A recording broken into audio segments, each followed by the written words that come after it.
pour les 4 ans. Ils effectuent leur volte. Luciano Menuet tout à l'extérieur. Le Tabourbon au galop.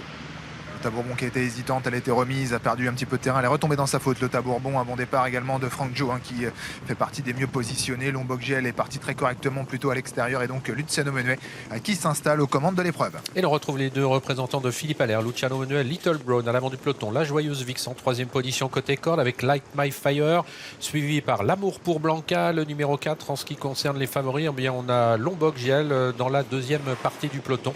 Et en ce qui concerne Franck Joe, lui, il est quatrième. Il est en train de progresser d'ailleurs à l'extérieur actuellement de la Joyeuse Vix.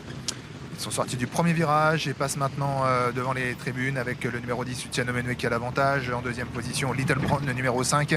À quelques longueurs on retrouve la Joyeuse Vix, le numéro 2 devant Franck Joe, le favori qui est donc en 3-4e position. On se rapproche à l'extérieur avec London, le numéro 3 qui donc fait mouvement. Lombok-Gel également qui tente de réagir. Et puis dans la seconde moitié du peloton on aperçoit notamment Light My Fire ou encore L'Amour pour Blanca, le numéro 4. Et puis également parmi les derniers le numéro 7 Lucky Jackson. Les favoris se sont rapprochés puisque le numéro 12 Franck Joe est en 5e position et que progresse à son extérieur le numéro 11 Lombok-Gel qui doit accélérer pour ne pas rester trop en suspension.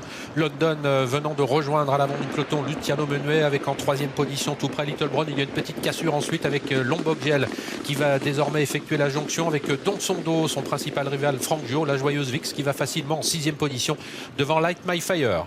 Petit mano à mano dans la descente depuis un petit moment entre côté corde Luciano Menuet et London à son extérieur, et London de mieux en mieux va peut-être pouvoir relayer Luciano Menuet, mais ces deux-là ont quand même accéléré assez nettement avec également Little Brown qui est en 3e position. Derrière on a laissé un peu passer l'orage avec Lombok-Gel et Franck Joe, les deux favoris qui sont en 4e et 5e position avec quelques longueurs de retard. La Joyeuse Vix, Light My Fire et L'Amour pour Blanca viennent ensuite dans cet ordre. On va désormais beaucoup moins vite. On avait chronométré 5-7 London sur la descente, elle qui est en tête désormais, ayant relayé Luciano Menuet, Little Brown, Lombok-Gel qui commence maintenant à accélérer en 3e position avec Franck Joe sur son porte-bagages. La Joyeuse Vix qui vient ensuite. Lucky Jackson s'est rapproché.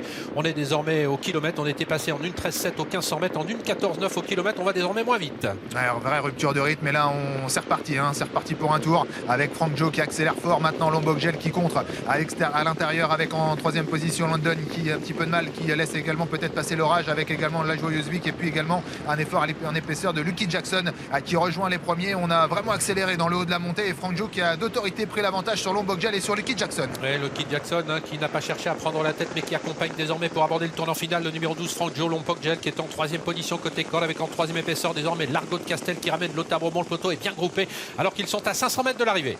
Franck Joe qui a pris l'avantage, Lucky Jackson qui n'a peut-être pas dit son dernier mot, et puis en 3e position le long de la corde Lombok-Gel qui va devoir maintenant pouvoir s'extirper de la corde. Il va falloir le faire parce qu'il a l'air d'avoir quelques ressources.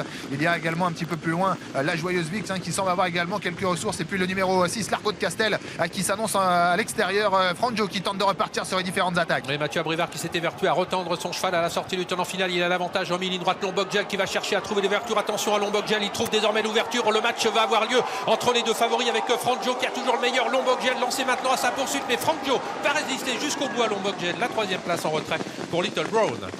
Pour Largo de Castel, pardon.